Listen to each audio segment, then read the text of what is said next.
You're listening to the Cricket Podcast. Hello, everyone, and welcome back to the IPL 2024 auction preview, which is happening in 2023 and confused me momentarily. I thought maybe I'd been asleep for an entire year, but actually, we're building up to next year's IPL, aren't we? We've done Mumbai, we've done RCB, we've done KKR. We're now going to move on to the Gujarat Titans. They've released some players. Odeer Smith, a bid farewell to him. Alzari Joseph, Datsun Shanaka, who I was once told is just as good as Hardik Pandya. So imagine losing two Hardik Pandyas in one. Someone sent me a DM on Twitter, the artist formerly known as Twitter, and said I was sleeping on Shanaka because he's just as good as Hardik Pandya. Well, Gujarat clearly don't think so. Shivam Mavi, who we've mentioned a couple of times and expect to go for a little bit of loot. Have they done any trades? Yes, they did. They were involved in the worst trade in the history of sports when they gave Hardik Pandya to Mumbai Indians for half a pack of cigarettes, a Subway sandwich voucher, and a 2013 edition of Reader's Digest. Lots of people came back at us about that after the last episode. I just want to address this really quickly. If you think that was a good idea, you're a fucking idiot. I think we need to be equivocal sometimes. It doesn't matter that Hardik Pandya wanted to leave. They had a contract with him. They could have named their price with Mumbai. They could have put him back in the auction pool if they wanted to do it that way and made someone pay through the nose for him. Instead, rumours they accepted up to $2.5 million for him, which doesn't go into their auction pool, goes into someone's back pocket. Absolutely preposterous. Like, that's one of the stupidest decisions any major sports team has ever made. I've got to say at this point, best player. Someone in the comments told me it was no different to someone selling Mbappe. Yes, yeah, like some real fucking bonkers takes. No, it's not, because if they sell Mbappe, they're going to make 200 million euros. And yeah, they could buy any footballer in the world to replace Mbappe. There's no real other option for with Hardik Pandya here. I mean, this is the thing. They could at least have taken Tilak Varma or something like that. Like they could have been a player that came the other way. Yeah, give me one of your sons. That's what they wanted. That's what they should have done, right? If you this, we're going to take something of yours. We'll take Akash and Barney and hold him hostage. That's what we'll. And he's like, keep him. Look. That happened. The moving on to the auction, the crucial thing you need to know here is they've got an absolute fortune to spend. 38 crore. They need 8 players, 2 of whom are overseas, so they should have a pretty, decent position to be in to repair the damage that they've caused themselves with that trade. So it's not all bad if you're a Gujarat fan. What are they missing? Well, obviously they need to replace Hardik Pandya, preferably with an all-rounder. Probably looking at the auction pool, it's going to have to be someone overseas, but they've got the firepower to go in there. And I think if you look at their team makeup, they can probably get an overseas all-rounder in there. It would be a stretch to say that they could replace Hardik with somebody as good, but there are some options. They could probably do with another bowler as well, and they're still rocking Ridham and Saha opening the batting, so perhaps they want to think Which about... just shows you the high level of domestic wicketkeepers that are available. Yeah, wicketkeeper / a top order batter. I mean, we were throwing around the name of Manish Pandey earlier. Maybe they'll do something like pick up Manish Pandey and Mitchell Starc and hope that Mitchell Starc, goes back to 5 years ago Mitchell Starc when it comes to T20 cricket, and that would be... Yeah, that would be some kind of an effective replacement. I think they've got options, is what I'd say. Dan, 38 crores is a handy place to be in. If you were at the laptop, where are you allocating your resources? Okay, so first of all, I think that they're going to obviously have to try and bring in a Hardik Pandya type replacement. The problem is that there basically isn't anyone. I actually would not be shocked in the slightest, having got rid of Hardik for 15. They actually get spending like 12 on the Lord. Yes, I have that down. Yep. It wouldn't shock me in the slightest. I think they've got to get a keeper, as you mentioned. Saha is now 39, and probably they probably need keeper reinforcements. That's probably going to be the overseas market, unless they go for someone like Kasparat, which I don't see as a big attraction. Ingles, Duckett, Salt, etc. We've already mentioned as those sort of prime keeper candidates, probably. But they've got some money. I wouldn't touch. Be honest with you, I wouldn't. I would be really, really cautious about spending big money on an Australian pacer, primarily because they tend to have their workloads managed a lot, and this is 4 months before the tournament. We're not going to assure that they're actually going to turn up. So that's a massive risk. But I can see it happening. I can see Cummins going for big money. I can see Stark going for big money. But the problem is when you bring them in, then you lose the opportunity to replace them with someone of an equivalent quality, which you could still have done in the auction. So yeah, that's kind of where I see Gujarat going. They got money; they could dictate the auction. Let's see. Ross or Max, we're gonna start speeding it up a little bit, so don't want to spend too much time on this. Does anyone want to have a final word on the Hardik Pandya trade? Because I just can't. Yeah, I can't see how that isn't the story here, even though they've got so much money. It's madness. It's completely madness. They have to now try and replace the irreplaceable, but they do have one saving grace, which is the impact sub. They can try and replace Hardik Pandya with 2 people, and if they use the impact sub correctly, maybe they can get away with it. And they've got enough money to try and buy a couple of players. Maybe that's the way around it. That's the only way around it I can see. It's certainly a better option than Charles Thakur. So what, like a Shahrukh Khan, Shivam Mavi combo? Yeah, player? Some's got a combo like that. Yeah, exactly. That's not a cocktail I want to drink. They could look to the. I mean, there's a couple of there was a guy in the SMAT who hit an 11 ball 50. He could be an option. What's his name? Raul Twatia. I've got it written in my notes. It's Ashutosh Sharma. Okay. Yeah. Well, yeah, there's a shout. So we'll move swiftly on to Delhi. Ross, do you want to talk us through Delhi? Yeah, Rishabh Pant is back. That is what you all need to know, which is good news for all cricket fans because genuinely Richard Pants is absolutely electric.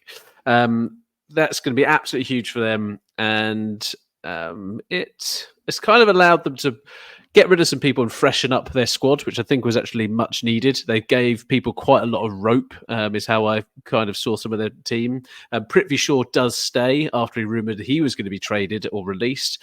But Rovman Powell, Riley Russo, Phil Sort, Manish Pandey do not make the retentions list, and neither do the bowlers, the Fizz, Sakaria or Nagakotti. They didn't do any trades, as far as I can tell, and they've got, I think, a decent team. Jack, I think you last time were saying that you thought that Delhi were going to probably win the whole IPL, and they were the first team who failed to qualify for the playoffs. So we'll see what happens. They're definitely in need of a backup wicketkeeper. Rishabh Pant almost died, and they've decided to get rid of Phil Salt, who actually I thought kind of solved the intent problem at the top of their order and was a wicketkeeper and could kind of do a little bit of both. But I would not be surprised if Dan's favourite Josh Inglis ends up at Delhi with Ricky Ponting in charge and their penchant for Australians. The intent at the top of the order could well see someone move down. Dave Warner has had a good year, I think it's fair to say, in ODI cricket. Is that going to translate into T20 cricket? We know they're not the same, but IPL teams sometimes don't realise that. So you could see Dave Warner move down to 3, Mitch Marsh move to 4, Pant move to 5, and Travis Head come in as another Australian into this lineup. They do need some finishers. Rovman Powell was disappointing. I do think from a domestic player, this will be one of the teams that are going to be in for Shahrukh Khan.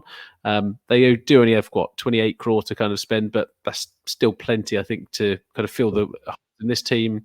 But they do have a long tail. Akshar Patel at 6, I think, is a place too high. I think he's 7 is fine for Akshar and offers what he needs to. But I think a tail which has Norkia, Kuldeep Yadav, Mukesh Kumar, Khalil Ahmed, I think you can see someone like the Lord coming in here, Mitchell Stark or Kurtzia or Harshal Patel in this lineup. So, yeah, that domestic pacers probably in that space, just the ones that can kind of bat a little bit. That will give them the flexibility. Other than that, they're going to spend some money on an Australian. You can always be assured of that, can't you, Dan? That Yeah. Delhi are going to splash out for an Aussie. Yeah, 100%. I think that's extremely likely. Based on the notes I've got, 3 players from Australia look a possibility. Inglis, Head, and Steve Smith would probably be. No, Delhi, no. Why would you say that? Yeah, look. He'll get something. I'm pretty sure of that. Nah, there are people that the boat has sailed on Steve Smith. Surely, No, I think you'd be surprised. I'm not saying that I would recruit him. By the way, I'm just saying that that's what I expect to happen. Now, I think the Aussies at Delhi were going to be pretty likely with the Ponting connection.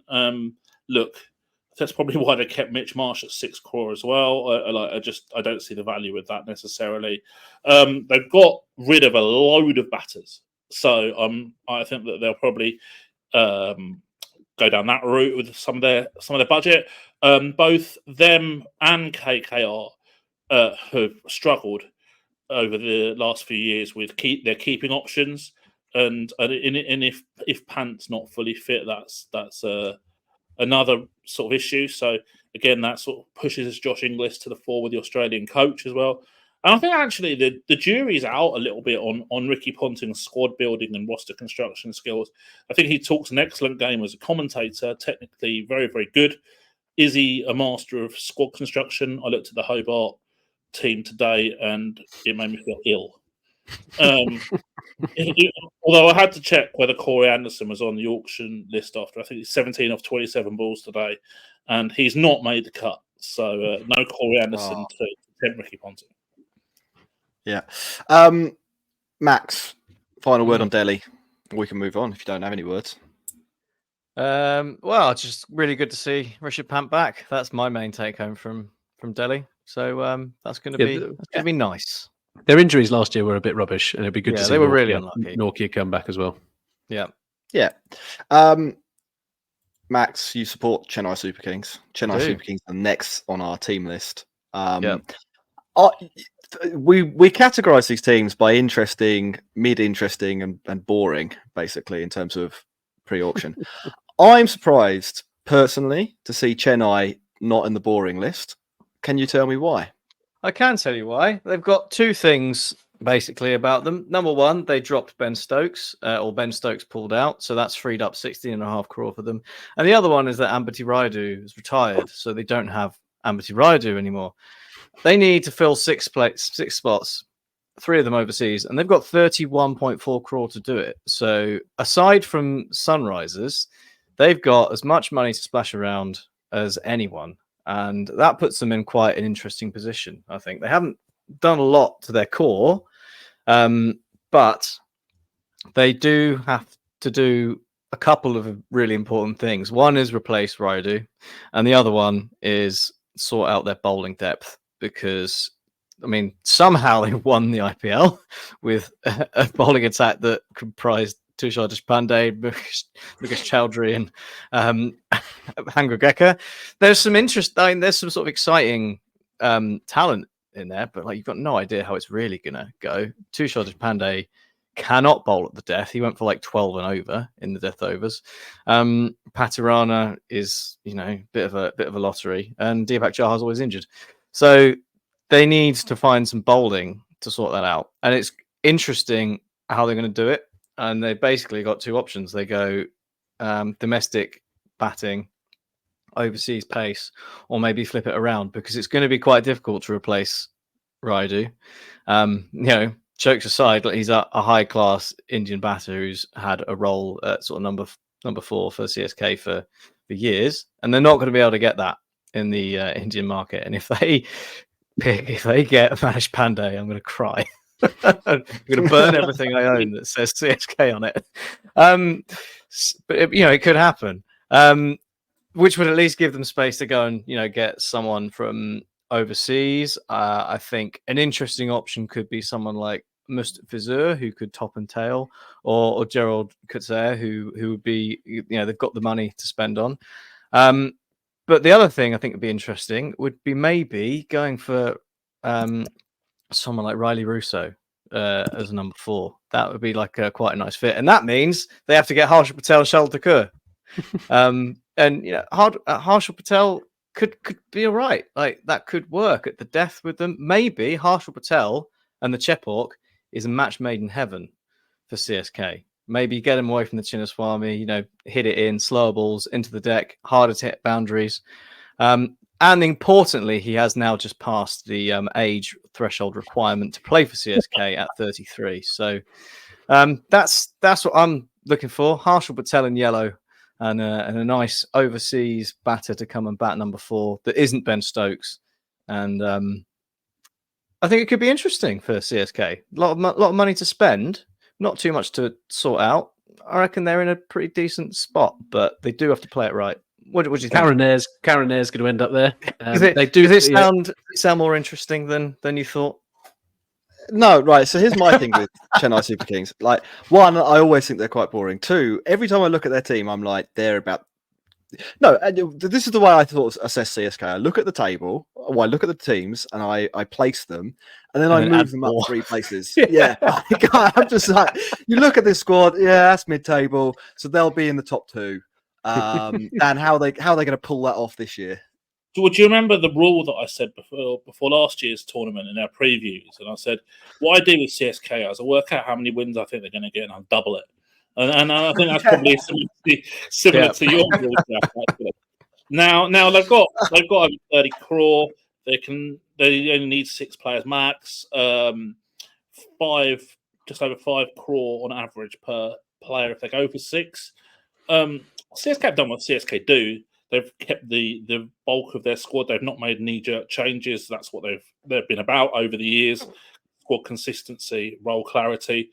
The 2 players, the major releases, the hand was forced with Rayudu retiring and Ben Stokes' fitness issues. So it's going to be more of the same, I think.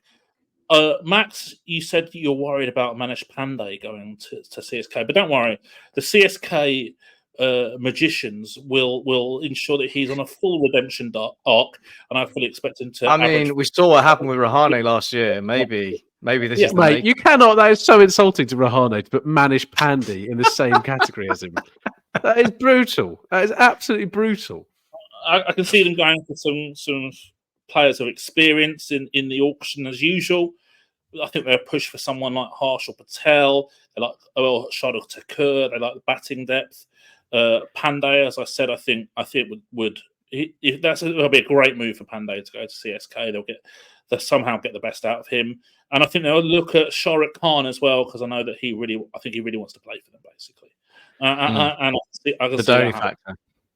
I can see that happening too, and I can also see them going pretty strong on Gerald Coetzee, given the Joburg Super Kings connection as well. I was going to say, they also like leaders, right? Pat Cummins is going to end up playing in yellow. Ooh, Wouldn't stun me. We're going to squeeze one more team into part 2 of what's now our 3-part IPL auction preview. It's Lucknow Super Giants, who I actually think are the most boring team in the auction. Who did they release? Unad Kat and Daniel Sams were the only players of note that won't be returning. Did they do a trade? Yes, it was the Devdutt Padikkal Avesh Khan blockbuster deal, one that we'll remember for days to come, I reckon. Big deal. What's their purse? They've got 13 crore to fill 6 spots, including 2 overseas players. And probably they'll want to pick up an overseas seamer, I reckon. So if you look at their team, it's actually not too bad. Like most of the positions I've filled, they're quite boring. They play in Lucknow, which is not a great stadium for cricket watching, I would say, or not a great pitch for cricket watching. But if you look at the squad, it's a little bit thin, I would say, when it comes to the overseas seamers. You've got Mark Wood.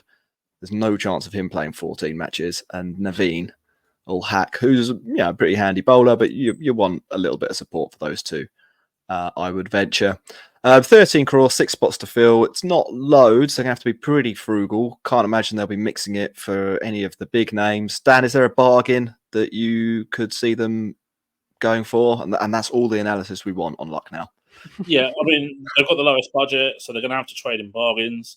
All-rounders seem likely. High-quality pacers seem likely. They could have had another 5.75 crore into their pot if they'd have released Deepak Hooda after his disastrous 2023 season, but they chose not to. I think that they're going to push for the domestic pacers, the triumvirate of Mavi, Zakaria and Tyagi. However, I think they're going to be outbid for all of them, so they're going to have to go for maybe some unproven options. All-rounders, could they get Holder for cheap? Daryl Mitchell could be a possibility. Rayhan Ahmed could be a possibility too. They're the guys that I've made notes on for Lucknow. I'd like to see them get another wicket keeper. And the three main ones they've got. Right, that's Lucknow. We're going to take a break. We've got 3 more teams to go, including Punjab Kings. Well, I'll just read them all out. Punjab Kings, Rajasthan Royals and Sunrisers Hyderabad. So see you in a second.